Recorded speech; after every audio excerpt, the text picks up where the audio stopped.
하나님의 말씀 함께 보겠습니다. 마태복음 19장 16절에서 26절까지 말씀. 마태복음 19장 16절에서 26절까지 말씀 함께 보겠습니다. 제가 가진 성경은 신약 31페이지에 있습니다. 마태복음 19장 16절에서 26절까지 말씀. 제가 읽고 26절만 함께 읽겠습니다. 마태복음 19장 16절에서 26절입니다. 어떤 사람이 주께 와서 이르되 선생님이여 내가 무슨 선한 일을 하여야 영생을 얻으리이까? 예수께서 이르시되 어찌하여 선한 일을 내게 묻느냐? 선한 이는 오직 한 분이시니라. 내가 생명에 들어가려면 계명들을 지키라. 이르되 어느 계명이오니이까? 예수께서 이르시되 살인하지 말라, 간음하지 말라, 도둑질하지 말라, 거짓 증언하지 말라, 내 부모를 공경하라, 내 이웃을 내 자신과 같이 사랑하라 하신 것이니라. 그 청년이 이르되 이 모든 것을 내가 지키었사온데 아직도 무엇이 부족하니이까? 예수께서 이르시되 내가 온전하고자 할진대 가서 내 소유를 팔아라, 가난한 자들에게 주라.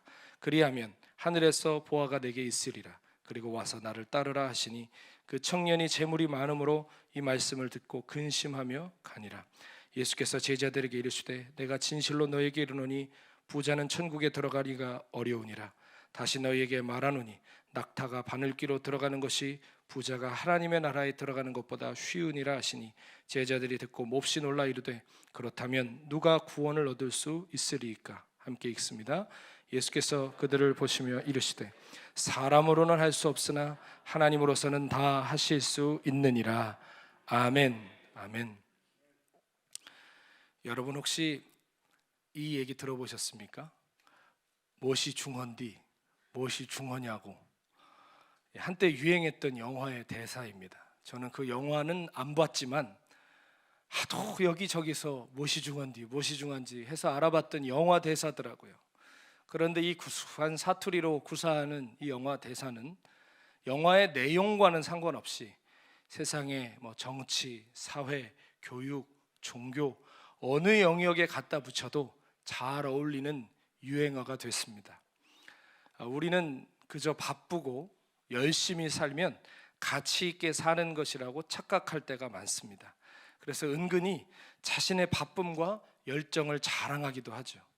그런데 그렇게 살다가 어느 날 우리 스스로에게 혹은 누군가가 무엇이 중요한디, 뭐가 중요한 것이냐 우리에게 물어볼 때면 그제서야 가던 길을 멈추고 우리의 삶을 가만히 되돌아볼 때가 있습니다. 그러면 우리가 뭘 깨닫죠? 너무 바쁘고 너무 분주하게 살다가 정말 중요한 것들을 놓치고 살았구나라는 것들을 우리가 깨달을 때가 많아요. 돈은 웬만큼 벌었는데 사람을 잃었다든지, 권력은 얻었는데 양심을 잃어버렸다든지, 중요한 걸 잃어버리고 있는 우리의 현실을 보고 있을 때가 있죠. 바쁘고 열심히 사는 게 왜 나쁘겠습니까? 성실하고 부지런하게 사는 것은 좋은 것입니다. 그러나 무엇을 위해 그토록 열심히 사는가? 뭐 때문에 그렇게 바쁜가? 우리는 자주 그 본질을 들여다보아야 합니다. 그렇지 않으면 정말 중요한 것을 잃어버릴 수 있기 때문이죠. 우리 신앙에는 뭐가 제일 중요할까요? 오늘도 여러분은 아침에 시간 맞춰 바삐 교회에 오셨습니다. 그렇죠? 또 예배 끝나면 여기저기 봉사할 영역들이 많으십니다. 여기저기 열심히들 여러분 봉사하실 거예요. 그런데 이렇게 바쁘고 열심히 하는 게 신앙의 본질일까요? 만약에 오늘 주님께서 우리에게 무엇이 중헌디? 라고 물으시면 바쁨과 열심으로 나의 신앙을 설명하시겠습니까? 어쩌면 우리는 제일 중요한 것을 너무 느긋하고 소홀히 대하고 있지는 않을까요? 신앙생활이 있어서 제일 중요한 게 뭘까요? 바로 우리의 영혼의 문제 아니겠습니까? 더 나아가서 구원의 문제입니다. 평생 교회를 다니고 직분을 받고 봉사를 해도 결국 구원을 못 받는다면 그것처럼 억울한 일이 어디 있겠습니까? 천하 모든 것을 다 얻는다 해도 사람이 그 영혼을 잃어버리면 그게 무슨 유익이 있겠습니까? 평생 교회 다니고 직분 받고 봉사하고 신학을 하고 선교사 목사가 돼도 결국 구원받지 못하면 그것은 실패한 신앙이 되는 것입니다. 우리가 교회에 오게 된 이유는 각자 다 달라요. 어떤 이는 사람 만나러 오기도 하고 도움받으러 오기도 하고, 오기 싫은데 옆집 아주머니가 자꾸 가자고 그래서 이끌려 오신 분들도 계시고, 가지각색의 이유로 교회에 오십니다. 그러나 누구나 환영합니다. 어떻게 오셨든지 하나님 여러분을 환영하십니다. 그러나 이유에 어찌 됐든지 간에 결국 영원히 구원받는 데 이르러야 합니다. 어떤 계기로 오셨든 상관없이 예수께 나아가 구원 받으셔야 됩니다. 우리는 내가 수고한 것을 남이 조금만 안 알아줘도 그렇게 서운할 수가 없어요. 잠도 안 오고요, 이번 주 교회 확 가지 말아버릴까, 막 그런 생각도 듭니다. 그런데 여러분, 하나님이 나를 알아주실까? 그 생각에 밤잠 설쳐본 적은 있으십니까? 남이 집 샀다 그러면 그렇게 부러워요. 그런데 저 하늘에는 내 집 있을까? 그거 걱정해 보신 적 있습니까? 땅의 문제에 대해서는 그토록 예민하고 신중한데도 우리는 영원의 문제, 구원의 문제에 대해서는 별로 관심이 없는 것 같습니다. 여러분은 정말 구원 받으셨습니까? 영생에 관심이 있으십니까? 어떤 한국에서 유명한 말씀 훈련 학교가 있었어요. 제가 거기에 참석했다가 직접 들었는데, 거기는 아무나 참석 못해요. 전화 면접을 해야 돼요. 그래서 물어봐요. 첫 질문이 뭐냐면, 형제님은 혹은 자매님은 복음을 아십니까? 라고 물어봅니다. 그러면 너무 당황해요. 상대편에서. 왜 당황할까? 어려워서 당황할까요? 예상외로 너무 기초적인 걸 물어 당황할까요? 예상외로 기초적인 거를 묻는다고 생각했기 때문에 더 당황스러워요. 그런데 그 앞에서 인도하시는 분께서 뭐라고 얘기하시냐면, 어느 날 면접을 보는데 형제님은 복음을 아십니까? 하고 물어봤더니 한 4, 5초간 정적이 가만히 흐르더니 걸쭉하고 걸걸한 목소리로, 이거 봐, 나 목사야, 나 노회장이야, 왜 그런 걸 물어? 그러더래요. 어떻게 됐을까요? 바로 떨어졌죠. 여러분, 오늘도 당신은 구원받았느냐라는 질문에 혹시 여러분 속으로 나 모태신앙이야, 나 신학했어, 나 권사야, 나 선교사야, 이런 식으로 대답하려 하고 계시진 않습니까? 다시 한번 여쭙겠습니다. 여러분은 정말 구원받으셨습니까? 영생에 관심 있으십니까? 그렇다면 그것을 위해서 무엇을 하고 계십니까? 모니터 소리를 조금 올려주시면 좋겠습니다.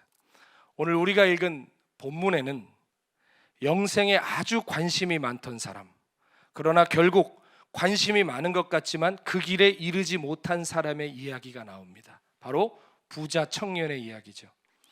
이 사람은 평소에 영생을 사모하던 사람이었습니다. 그래서 예수님이 자신의 고을에 지나가신다는 말씀을 듣고 불이 나게 달려와 무릎을 꿇고 주님께 간절한 목소리로 여쭙니다. 선생님, 어떻게 하면 내가 영생을 얻겠습니까? 그러자 예수님께서는 뭐라고 말씀하시죠? 네가 계명을 알지 않느냐? 생명에 들어가려면 계명을 지켜라. 어떤 계명입니까? 하고 여쭤보니까 예수님께서 10계명에 5, 6, 7, 8, 9, 10계명을 말씀하시죠. 이것은 이웃사랑의 계명이에요. 10계명의 1계명부터 4계명은 하나님 사랑에 대한 계명이고, 5계명부터 10계명까지는 이웃사랑에 대한 계명인데, 네가 이것을 지키라고 말씀하세요. 그런데 이 청년에게서 예상치 못한 답변이 들려옵니다. 20절에 말하죠. 그 청년이 이르되 이 모든 것을 내가 지켰사온데 아직도 무엇이 부족하니까? 이렇게 대답할 수 있는 분 계세요? 이 모든 것을 내가 지켰대요. 이렇게 대답할 수 있는 사람이 몇이나 되겠습니까? 이 청년 알고 보니까 굉장히 경건한 사람이었습니다. 이웃사랑의 계명을 지금껏 다 지키고 살았다고 하니 꽤나 노력하며 산 사람이었습니다. 경건하고 영생을 갈망하고 무엇보다 우리에게 제일 관심 많은 거, 돈까지 많은 청년이었습니다. 정말 괜찮은 사람 아니에요? 어쩌면 이 부자 청년이 미국에 살아가신 우리 성도들의 롤모델일 수도 있겠습니다. 경건하고 영생을 갈망하고 돈도 많은 사람. 특별히 우리 남자 성도들께서 이런 신앙 꿈꾸고 계시지 않습니까? 그러나 이 사람은 결국 구원의 길에서 멀어져 간 사람입니다. 우리에게 모델이 아니라 경고가 되는 사람이에요. 예수님께서는 이 청년의 말을 들으시고 말씀하십니다. 네가 온전하고자 하느냐? 그럼 가서 너의 소유를 다 팔아 가난한 자들에게 나눠주라. 그리고 와서 나를 따르라. 여러분이 보실 때는 영생이 어디에 속해 있는 것 같습니까? 소유를 팔아 가난한 이들에게 나눠주라의 영생이 있는 것 같습니까? 와서 나를 따르라에 있는 것 같습니까? 예, 틀려도 되니까 대답 좀 해보세요. 예, 와서 나를 따르라에 있죠. 주님을 따르는 데 영생이 있죠. 소유를 다 팔아야 되면 여러분 우리 다 팔아야 돼요. 물론 주님의 중요한 진리의 말씀이 그 안에도 담겨 있지만 방점은 와서 나를 따르라는 데 있는 거예요. 자, 그런데 이 청년은 그 말씀을 듣자마자 얼굴이 잿빛이 됐습니다. 왜요? 와서 나를 따르라는 말씀보다 어떤 게 더 크게 들려요? 네 소유를 다 팔아라. 이게 더 크게 들렸기 때문입니다. 사람은요, 무슨 얘기를 하든 자기 듣고 싶은 말이 제일 크게 들려요.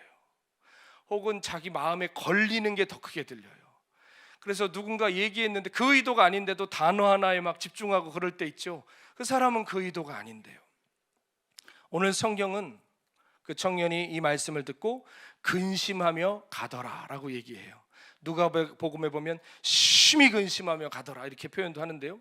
여기서 근심하다라는 단어를 헬라어로 찾아보면요, 진짜 심각한 근심을 말하는데 어느 정도 심각한 근심이냐, 이 단어가 언제 또 쓰였는 줄 아세요?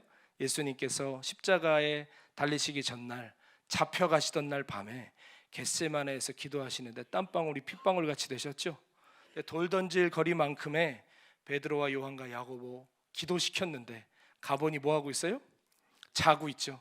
그들에게 뭐라 그러세요? 얘들아, 내 마음이 죽게 되었으니 깨어서 나와 함께 기도하자 그러세요. 내 마음이 죽게 됐다. 내가 죽을 정도로 고민이 된다. 그 단어랑 똑같은 단어예요. 그러니까 이거 안 되는데 이렇게 하는 수준이 아니라 이 부자 청년이 죽을 것 같은 고민에 빠졌다는 거예요. 지금 이 청년에게 재물은 곧 뭐와 연결되어 있다는 거예요? 생명과 연결되어 있다는 거예요. 거기에 목숨을 걸고 살고 있는 사람이었다는 거예요. 그리고 어떻게 돼요? 결국 근심하며 갔답니다. 영생을 사모했지만 그것보다 더 중요한 것이 이 청년에게는 있었던 것이죠. 예수님은 그 정곡을 찌르셨던 거예요. 케냐에서 제가 목회할 때 어느 날 어떤 장로님이신데 생식 전문가가 오셨어요. 생식이 뭐냐, 말 그대로 생으로 먹는 거 있죠. 고기 같은 거 먹지 말고 야채도 생으로 먹어야 몸이 거의 100살까지 산다는 거예요. 몸이 깨끗해진다는 거예요. 그러시면서 선교사님들께 무료로 강의를 해드리고 싶은데 교회를 좀 쓸 수 있네요. 그래서 장로님이시고 또 선교사님들을 위해 하신다니까 교회를 내드렸죠. 그리고 저도 어쨌든 건강하게 살고 싶지 않겠습니까? 그 강의에 들어가서 뒤에 앉아 있었어요. 말씀을 들어보니까 생식에 대한 엄청난 확신이 있으시고 본인은 지금까지도 생식하시고 심지어는 그분이 여행을 가셨는데 저희 여행사 하시는 집사님이 그분 여행을 어레인지 해드렸거든요. 뭐라고 하시냐면 밥값이 안 들어간대요. 왜냐면 풀만 이렇게 갖고 다니셔가지고 밥값이 안 들어가는 팀이라는 거예요. 근데 강의를 들어보니까 진짜 그거에 대한 확신이 있는 분이에요. 그런데 저는 15분 만에 일어나서 나왔습니다. 왜일까요? 고기도 먹지 말라 그러고 모든 것을 생으로 먹으라고 하는데 저는 목회하는 사람이잖아요. 신방 가서 도시락에서 생풀 꺼내놓고 토끼처럼 씹으면 되겠냐고요. 성도들도 만나야 되고 밥도 사줘야 되고 더군다나 저는 고기를 먹어야 돼요. 그래서 이 몸이 그냥 유지되는 게 아닙니다, 여러분. 그래서 금방 일어나서 나왔거든요. 건강하게 살고 싶은 것도 진심이죠. 근데 저에게는 더 중요한 진심이 있었어요. 그러니까 진심으로 듣다가도 마음을 정하는 거예요. 그래, 그렇게는 못 산다 하고 일어나 나오게 되더라는 거죠. 똑같은 원리예요. 영생을 사모하는 것도 진심이에요. 그런데 더 큰 진심이 그 속에 있었던 거죠. 그러니까 여러분, 영생은요, 가장 사모하지 않으면 결국 취할 수가 없어요. 천국은 들어가고 싶지만 가장 우선적으로 여기지 않으면 못 들어가요. 왜냐하면 영생은 할 거 다 하고 나중에 여유로울 때 취하는 게 아니거든요. 우리나라에서 가장 부자 중에 한 명인 어떤 기업 총수가 얼마 전에 강연하는 것을 들었는데 그분이 이런 이야기를 하시더라고요. 처음에는 먹고 살기 위해 돈을 벌었대요. 그러다가 돈을 많이 버니까 이제 좀 알려지고 싶더래요. 그래서 거기에 힘을 쏟았대요. 그러고 나니까 이제는 나라와 사회에 공헌하고 싶어지더래요. 그래서 거기에 한참 또 에너지를 쏟았대요.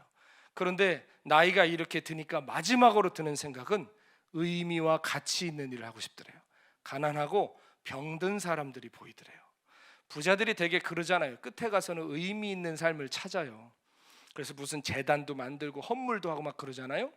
그러나 여러분, 영생도 그렇게 취할 수 있을까요? 할 거 다 하고 벌 거 다 벌고 명예도 다 갖고 유명도 해지고 어디에 공헌도 하고, 야, 이제 할 거 다 했으니까 이제 영생을 취해볼까? 그래서 취해질 수 있을까요? 절대 그럴 수 없습니다. 전도하다 보면 많은 사람들이 뭐라고 얘기하죠? 지금은 바쁘니까 나중에 여유 될 때 믿겠답니다. 죽기 전에 회개하면 되는 거 아니냐입니다. 야, 그 기가 막힌 아이디어예요, 그렇죠? 그런데 정말 그렇게 될 수 있을까요? 자, 구원은 우리의 의지에 속한 일입니까? 하나님의 주권에 속한 일입니까? 하나님의 주권에 속한 일이에요. 그럼 구원의 시기와 방법을 우리가 정할 수가 없어요. 하나님이 주시는 은혜의 때가 있고 구원의 때가 있는 거예요. 그때는 내가 내 방식대로 정하는 게 아니라 하나님이 정하시고 우리는 거기에 전심의 믿음으로 반응해야만 구원받는 겁니다. 성경을 살펴보세요. 구원은 그런 사람들이 받았어요. 은혜 앞에서 간절했던 사람들, 영생 앞에서 모든 것을 걸었던 사람들, 예수님 앞에 자기를 낮췄던 사람들, 오늘이 마지막이라고 생각했던 사람들, 그 사람들이 은혜의 주인공이 됐어요. 그런데 우리는 너무 여유로운 것 같아요. 너무 많이 계산하는 것 같아요. 에이, 난 못해. 지금 어떻게 해? 그거 너무 과한 거 아니야? 자꾸 그러한 여지가 우리의 마음에 들어오죠. 그것은 죄송하지만 우리가 영생을 갈망한다는 고백은 하지만 우선적으로 갈망하는 것은 아니라는 증거입니다. 다른 진심들이 훨씬 더 큰 것이죠. 우리 안에는 여러 가지 진심들이 있어요. 여러분, 돈 많이 벌고 싶으시죠? 이거 내라고 한다고 속된 거 아니에요. 그리스도인들은 성실하게 사셔서 사신 만큼 많은 것들을 또한 취하시고 주님을 위해서 쓰시는 사명이 있어요. 아멘? 아무것도 안 갖는 게 소명이 아니라고요. 여러분, 그 재정의 축복을 주님께서 또 주시는 분들이 계시지 않겠습니까? 돈을 많이 버는 것도 진심이고요, 또 명예를 얻는 것도 진심이고요, 건강하고 싶은 것도 진심이고요, 천국 가고 싶은 것도 진심이에요. 다 진심이라니까요. 그럼 결국 어떤 것이 우리의 삶을 이끌어가느냐? 전심이 부여되는 것이 내 삶을 이끌어요. 여러 진심들이 있지만 결국 돈에 전심을 쏟으면 우리는 돈을 선택하고, 명예에 전심을 쏟으면 명예를 택하고, 그럼 여러분, 누가 구원받겠습니까? 모든 진심들을 뒤로 하고 구원에 전심을 쏟는 자가 그 은혜를 누리는 것입니다. 부자 청년은 영생을 얻고자 하는 진심이 있었습니다. 그러나 애석하게도 그게 전심은 아니었다는 게 드러났습니다. 그의 전심은 어디에 향해 있었어요? 재물에 가 있었습니다. 그게 가장 중요했다는 거예요. 그리고 예수님이 영생을 얻고 싶다, 나는 계명을 다 지켰다, 뭐가 더 필요하느냐? 자가당착에 빠져 주님 앞에 잘난 척하던 그의 예수님이 정곡을 찌르시죠. 네가 정말 영생을 얻고자 하느냐? 그럼 너의 전심이 부여되고 있는 그것을 내려놓아라. 영생에 너의 모든 것을 쏟아라. 나를 따르라. 그러니까 정곡을 찔린 그는 괴로워하며 떠날 수밖에 없었던 것입니다. 주님은 제자들에게 말씀하셨습니다. 부자는 천국에 들어가기가 어렵다. 얼마나 어려운지. 낙타가 바늘귀로 들어가는 것이 부자가 하나님 나라에 들어가는 것보다 차라리 쉬울 것이다. 예수님께서 이 말씀을 하심은 돈 그 자체에 문제가 있다는 말씀이 아니라 돈에 부여하고 있는 우리의 마음의 문제가 있다는 것입니다. 주님은 산상수훈에서도 돈에 대해 말씀하신 적이 있어요. 6장에 24절에 뭐라고 하셨죠? 한 사람이 두 주인을 섬기지 못할 것이니 혹 이를 미워하고 저를 사랑하거나 혹 이를 중히 여기고 저를 경히 여김이라. 너희가 하나님과 재물을 겸하여 섬기지 못하느니라. 잘 들으세요. 주님은 돈을요, 지금 누구 자리에 놓고 비교해요? 하나님과 같은 자리에 놓고 비교한단 말이에요. 하나님과 돈을 너희가 함께 섬길 수 없다고 하셨어요. 이건 무슨 얘기일까요? 돈은 신이라는 얘기예요. 실제로 여러 번역본들을 보니까 그중에 킹 제임스에 보니까요, 여기서 이 재물을 맘몬이라고 번역하더라고요. 맘몬이 뭡니까? 고대 근동 재물의 신이에요. 그냥 돈이 눈에 보이는 돈이 아니라 거기에 우리의 마음이 부여되면 그때부터 그거는 종교성을 갖게 되는 거예요. 그게 우리 삶을 끌고 간단 말이에요. 그럼 어떻게 될까요? 그 돈을 추구하기 시작하면 하나님을 하나님답게 섬기지 못한다는 얘기예요. 자, 잘 생각하며 들으세요. 우리가 하나님을 하나님답게 섬기면 돈은 도구가 됩니다. 하나님을 섬기는 도구가. 그런데 돈을 하나님 자리에 올려놓으면 하나님은 돈을 위한 도구가 됩니다. 하나님은 그 단어 그대로 한 분밖에 안 계십니다. 나머지는 하나님이 아니에요. 내 하나님의 왕좌에 무엇이 있느냐, 그게 나를 끌고 갈 거예요. 돈이 그 위에 있으면 하나님도 그 돈 벌기 위한 수단과 도구가 되는 것이죠. 그래서 10계명 제1계명이 뭐예요? 너는 나 외에 다른 신을 섬기지 말아라. 왜요? 그렇게 되면 하나님은 우리의 삶에 하나님이실 수가 없기 때문입니다. 여러분 그거 아세요? 돈도 하나님 흉내를 기가 막히게 냅니다.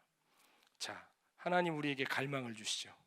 돈은요, 돈도 갈망을 줘요. 그 잡고 싶어요. 만지고 싶어요. 무슨 찬양 가사 같잖아요, 그렇죠? 또 구하라, 찾아라, 두드려라, 열릴 것이다. 돈도요, 구하고 찾고 두드리면 물론 아직 못 여신 분 계시지만 열려요. 또 하나님도 우리에게 하나님을 높이는 자, 하나님 우리 높여주시잖아요. 여러분 돈도요, 우리 높여줍니다.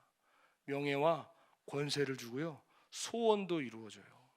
얼마나 그럴듯하게 하나님의 흉내를 냅니까? 여러분 그리고 만약에 여기 계신 우리 성도들에게 하나님께서 너 지금 짐 다 싸들고 저 아마존 정글로 가라 하면 여러분 갈 수 있으신 분들인 줄로 믿습니다. 네, 꼭 아멘 하실 거라고 예상은 안 했는데요, 하나님도 우리를 땅끝으로 데려가시는 은혜를 주시죠. 네, 여러분 제가 아마존 정글도 가봤잖아요. 깊은 광야와 사막에도 가봤잖아요. 거기 가면 그 땅에 원래 살고 있는 사람들 말고 두 부류의 외국인이 있습니다. 누군 줄 아세요? 하나는 선교사님, 하나는 장사꾼들. 여러분 하나님도 우리를 땅끝으로 인도하시지만 돈도 우리를 땅끝으로 인도해요. 못 갈 것 같고 못 살 것 같은데 주님이 부르시면 가잖아요. 도저히 못 갈 텐데 돈 번다면 갑니다. 그러니까 여러분 돈도요, 하나님 흉내를 기가 막히게 낸다고요. 그러나 그 가짜 하나님이 절대 못하는 게 있어요. 그것은 보이지 않는 가치를 우리에게 줄 수 없다는 거예요. 영원한 것을 못 줘요. 자, 돈으로 침대는 사지만 잠은 못 삽니다. 돈으로 집은 사지만 화목한 가정은 못 삽니다. 돈으로 약은 사도 건강은 못 삽니다. 돈으로 사람의 인정은 사도 직분은 사도 영생은 얻을 수 없습니다. 고린도서 4장 18절에 우리가 주목하는 것은 보이는 것이 아니요 보이지 않는 것이니 보이는 것은 잠깐이요 보이지 않는 것은 영원함이니라. 하나님께 속한 사람은 보이지 않는 것을 추구하는 사람들이에요. 보이는 하나님이 아니라 보이지 않는 영원하신 하나님. 그러나 땅에 속한 사람들은 땅에 속한 것만 추구하죠. 영원한 것에 대해서는 관심이 없습니다. 여러분은 지금 눈에 보이지 않는 것에 대한 문제로 고민하십니까? 아니면 눈에 보이는 것으로 고민하십니까? 무엇을 주목하고 살고 계십니까? 오늘 부자 청년은 보이지 않는 영생에 대한 고민을 가지고 있는 것 같았지만 보이는 것에 대한 고민이 더 컸습니다. 영생을 위해 네가 재물을 내려놓을 수 있느냐? 주님의 질문 앞에 결국 재물을 택한 것이죠. 오늘 이 장면을 다 곁에서 보고 있던, 그리고 부자가 천국에 들어가기가 얼마나 어려운지 그 말씀을 들었던 제자들은 오늘 성경에 보면 놀라서 예수님께 여쭙습니다. 주님, 그럼 누가 구원을 받을 수 있겠습니까? 저렇게 경건하고 저렇게 열정 있는 사람도 부자가 구원받을 수 없다면 그러면 누가 구원을 얻는단 말입니까?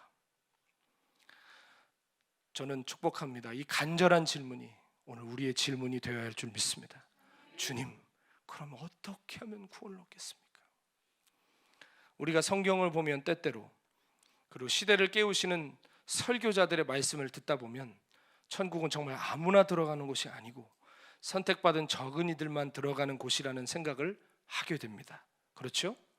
맞아요. 천국은 결코 휘파람 불면서 들어갈 수 있는 곳이 아닙니다. 쉽고 가볍게 당연히 들어가는 나라가 아닙니다. 분명 예수님께서는 생명에 이르는 좁은 문은 찾는 이가 적다고 하셨습니다.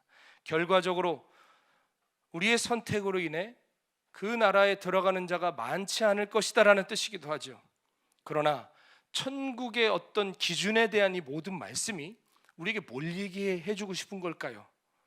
숫자가 정해져 있고 문턱이 높다, 그러므로 일찌감치 포기해라, 그걸까요? 정말 숫자가 정해져 있다면 우리에게 소망이 있나요? 낙심 먼저 되나요? 낙심 먼저 됩니다. 우리는 못 들어가니까요. 문턱이 그렇게 높으면 우리는 이룰 수가 없는 거예요. 예수님의 천국 비유들을 들으시면서 여러분 기억하셔야 돼요. 하나님은 커트라인을 가르쳐 주시고 싶은 게 아니라 우리를 천국 못 들어온다고 확정 짓고 싶어서 그 말씀을 하시는 게 아니라 하나님의 본심은 우리를 구원하시기 위해 그 아들까지 보내신 분이라는 것을 기억하셔야 됩니다. 그리고 그 구원의 역사를 완성하시기 위해 우리 속에서 친히 당신의 영인 성령을 보내주신 분이라는 것을 우리는 기억해야 돼요. 다시 말해 구원의 주권은 우리의 능력이나 노력이나 결단에 있는 게 아니라 구원의 주권은 하나님께 있다는 것을 기억하셔야 된다는 겁니다. 오늘 만약에 구원의 주권이 우리에게 있다면, 노력이나 의지에 있다면 예배를 뭐하러 드리러 옵니까? 나가서 빨리 가서 통장 정리하셔야죠. 나가서 가난한 사람들이랑 있어야죠. 우리가 왜 이 시간 간절히 예배 가운데 하나님을 자꾸 부르짖고 구합니까? 구원을 우리가 받아내는 게 아니라 하나님이 주시는 것이기 때문입니다. 오늘 누가 구원을 얻을 수 있겠습니까? 여쭙는 이 제자들의 질문에 주님 뭐라고 말씀하시죠? 사람으로는 할 수 없으나 하나님으로서는 다 하실 수 있느니라. 구원이 사람에게 달린 일이 아니라 하나님이 하시는 일이라는 말씀이에요. 우리가 천국에 들어가는 게 낙타가 바늘귀로 들어가는 것보다 더 어려운 것이 사실이지만 하나님은 하실 수 있다는 거예요. 우리는 구원 못 받는 사람에 대한 얘기를 들으면 다 내 얘기 듣는 것 같아요. 그러나 그렇게 듣고 끝나면 안 되고요. 하나님이 저거 내 얘기인데 거기서 끝나는 게 아니라 하나님 우리 안에 계속해서 일하세요. 어떤 일을 하실까요? 각성과 갈망을 주시는 거예요. 아, 내가 갇혀있을 수 있겠구나. 나는 영생에 관심이 없구나. 내 영혼은 지금 어디에 서 있지? 나는 그럼 어떻게 구원받을 수 있지? 이러한 거룩한 슬픔과 고뇌와 갈망까지 인도하신다고요. 그래서 우리로 하여금 회개하게 하시고 십자가를 붙들게 하셔서 하나님이 하실 일들을 보게 하시는 것입니다. 하나님이 주도하시는 거예요. 너는 천국 못 들어가, 그게 결론이 아니라 복음의 말씀을 들음으로 말미암아 우리 영혼에 대해, 천국에 대해, 심판에 대해 관심과 갈망을 갖게 하신다고요. 우리의 시선을 땅의 것에서 하늘의 것으로 돌리시는 일을 주님이 하신다고요. 그래서 로마서 10장 17절에는 믿음은 들음에서 나고 들음은 그리스도의 말씀에서 난다고 하셨어요. 믿음이 어디서 난다고요? 내 속에서 믿자 한다고 되는 게 아니라 그리스도의 말씀으로 말미암는다. 이거를 원어를 더 자세히 번역하면 그리스도에 대한 말씀을 들을 때 우리 속에 믿음이 생긴다는 거예요. 누구에 대한? 그리스도에 대한. 그분이 하신 일에 대해서 들을 때 우리 속에 믿음이 생긴대요. 왜? 나는 할 수 없거든요. 나는 끝났거든요. 나는 못 들어가거든요. 그런데 그게 결론이 아니라 그리스도께서 우리를 위해 하신 일이 있다는 거예요. 그러므로 우리는 복음을 들어야 합니다. 그리스도를 전하는 말씀을 들어야 구원을 얻습니다. 복음에는 능력이 있습니다. 믿는 자를 구원하시는 하나님의 능력이 이 복음 안에 들어있다고요. 그러므로 불편하셔도 복음 들으셔야 삽니다. 괴로워도 복음만이 나를 구원할 수 있어요. 단순히 죄만 드러내면 죄책감밖에 뭘 더 갖겠습니까? 천국문의 넓이와 높이를 알려준다 한들 나는 못 들어가는데 어떡하겠습니까? 그러나 그 절망과 좌절조차도 주님께 속했다면, 내 힘으로 할 수 없음을 깨닫게 하시고 나는 못 들어가는 존재임을 알게 하셔서 그 다음 뭐예요? 내 의의는 없는 거예요. 나는 못 가는 거예요. 미달이에요. 나는 부자 청년처럼 도망친 사람이에요. 그런데 그러하기에 나의 의로는 할 수 없기에 하나님이 준비하신 의, 그리스도를 붙드는 거예요. 해도 안 되는 우리 같은 죄인을 위해 하나님 그 아들을 십자가에 내어주셔서 살 길을 열어두셨습니다. 큰 죄인 복받아 빌 길을 얻었네. 내 기도 소리 들으사 다 허락하소서. 내가 주께로 지금 가오니 십자가의 보혈로 날 씻어 주소서. 아멘. 큰 죄인이 복을 받아 빌 길을 얻었습니다. 살 길을 얻었습니다. 예수 그리스도께서 내어놓으신 그 길, 불의한 자를 의롭다 하시고 죄인을 당신의 자녀로 삼아주시는 그 의의 길이 우리 앞에 열려 있습니다. 누구나 오늘도 회개하고 돌아오는 자 하나님이 그 아들의 이름으로 받아주십니다. 그러나 문제는 무엇입니까? 우리가 거기에 관심이 없다는 겁니다. 너무 많은 진심들이 오늘도 우리를 헷갈리게 해요. 도대체가 내가 뭘 원하고 있는지도 모르는, 그러다가 결국 또 엉뚱한 선택을 하고요. 사랑하는 여러분, 우리가 할 수 없기에 하나님이 이루어 놓으셨습니다. 그러나 그 문으로 들어가지 않으면 우리의 의지가 부족해서도 아니고 열심이 모자라서도 아니고 혹은 관심이 없기 때문이 아닐까요? 전심이 아니기 때문에 그러지는 않을까요? 제가 케냐에서 목회할 때 이런 막 날선 복음들을 회개하라고 전하고 천국 지옥을 얘기하니까 성도들이 좀 놀랬어요. 놀래가지고 예배 분위기가 설교할 때는 무슨 심판대 앞에 선 것 같은 그런 느낌이었어요. 그러다가 한 5, 6개월 지나고 나서 예배가 끝나고 교회 앞에 이렇게 저희가 파라솔이 몇 개 있었거든요. 거기 앉아서 이렇게 있는데 우리 교회에서 제일 나이가 지긋하신 어른 중에 한 분이 저한테 오더니 아주 괴로운 표정으로 그러시는 거예요. 목사님이 오시고 나서 내가 교회 오는 게 너무 힘들다는 거예요. 아니 앞뒤 얘기 다 자르고 그 얘기만 하시니까 덜컥 내가 뭐 잘못했나? 그랬더니 뭐라 그러시냐면 예배를 드릴 때마다 너무 힘들다는 거예요.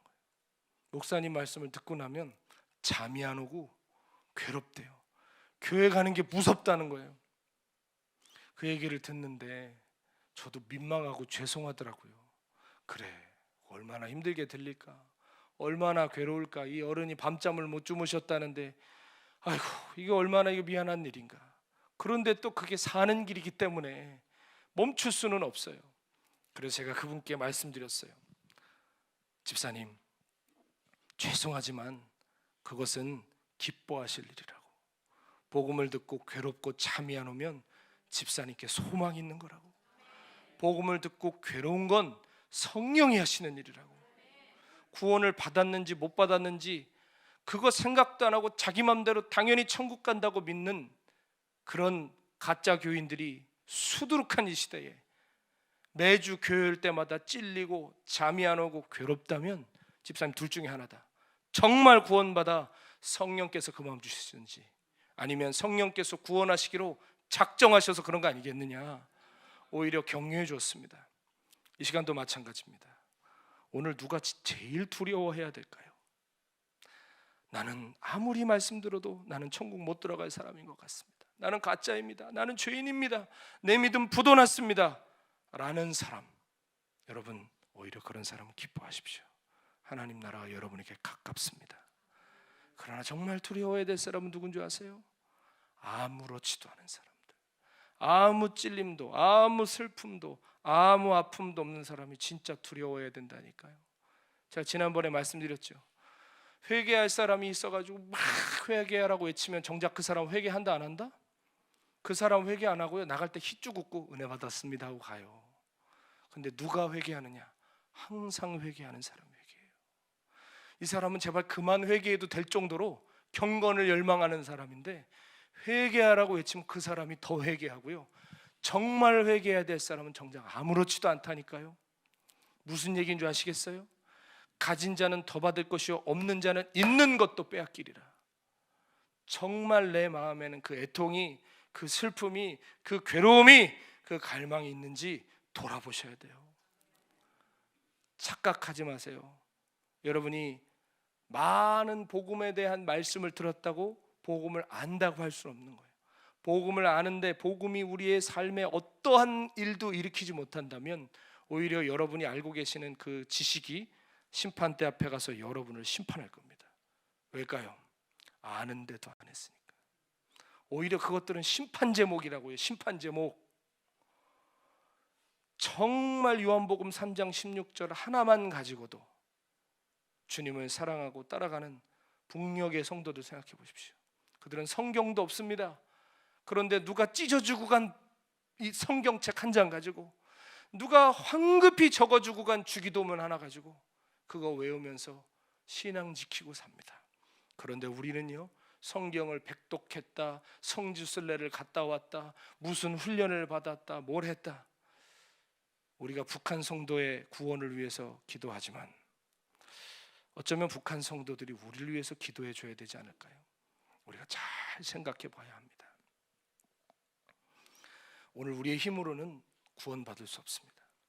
돈을 사랑하는 우리, 세상을 사랑하는 우리, 마음이 이만큼 부하여서 주님이 필요 없는 우리 어떠함으로도 영생에 이를 수 없지만 오늘 복음이 우리의 영혼을 깨워 나의 가련함과 비참함을 보게 한다면, 그래서 회개로 나아가게 한다면 우리를 불의한 데서 의로운 곳으로 부르시는 하나님의 의를 경험하게 될 줄로 믿습니다.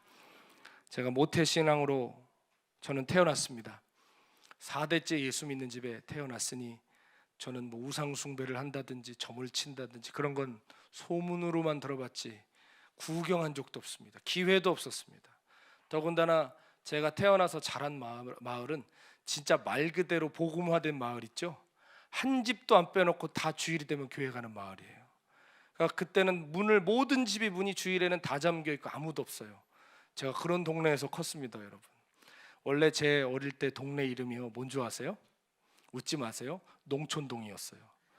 그러니까 얼마나 시골이 있는 줄 알겠죠? 근데 제가 초등학교 3학년 때 마을 회의를 열어서 동네 이름을 바꿨어요. 성화동으로. 거룩하게 변화한 마을이라고. 그러니까 여러분, 그런 동네가 한국에도 있고요. 제가 거기서 컸어요. 자, 그런 4대째 예수 믿는 집, 그런 모두가 예수 믿는 동네, 그런 데서 자랐으니까 뭐 점치고 뭐 이런 거 볼 기회가 어디 있었겠습니까? 어릴 때부터 성경을 외우고 기독교 문화 안에서 뭐는 해야 하고 뭐는 하지 말아야 되는지 의에 대해, 죄의 기준에 대해서 분명히 배우면서 자랐습니다. 그러다 보니까 어떤 착각에 빠졌을까요? 내가 적어도 남들보다는 의롭다. 천국은 당연히 들어간다. 의심할 여지가 없다라고 저는 생각했습니다. 그러나 하나님께서 제 인생의 어느 날 저 같은 죄인을 찾아오셔서 제 삶을 흔드시고 영혼을 진동시키시던 날 저는 깨달았습니다. 나는 가짜구나. 나는 구원받은 사람이 아니었구나. 나는 구원이 필요한 사람이었구나. 나는 이대로 지옥에 가는 사람이었구나. 나는 천국에 가야 하는데. 그날 밤에 제 노력, 제 의지, 제 결단으로 안 되고 오직 예수 십자가의 공로로만 제가 살 수 있다는 것을 제 존재 안에서 깨달아졌습니다.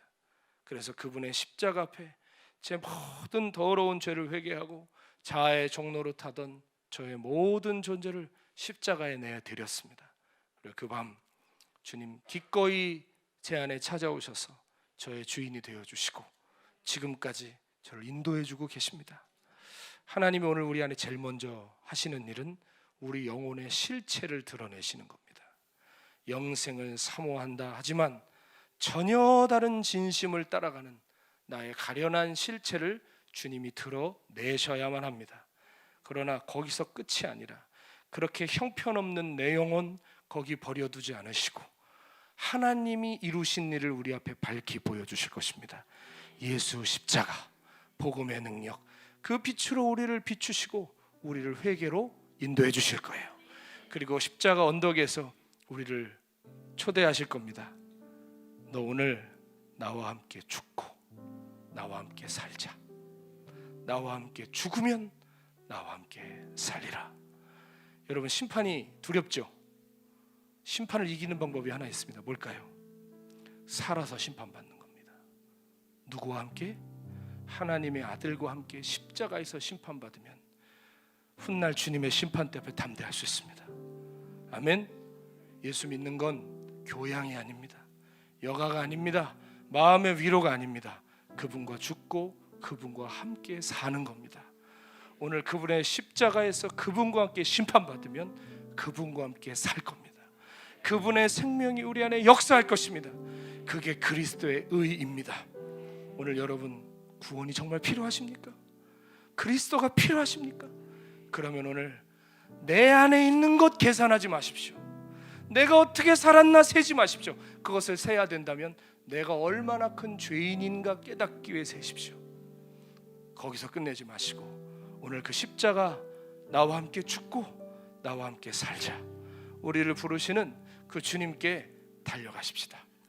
하나님이 세상을 이처럼 사랑하사 독생자를 주셨으니 이는 그를 믿는 자마다 멸망치 않고 영생을 얻게 하려 하심이라.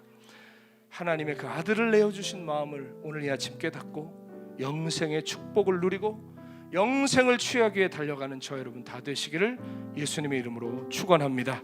함께 찬양하겠습니다.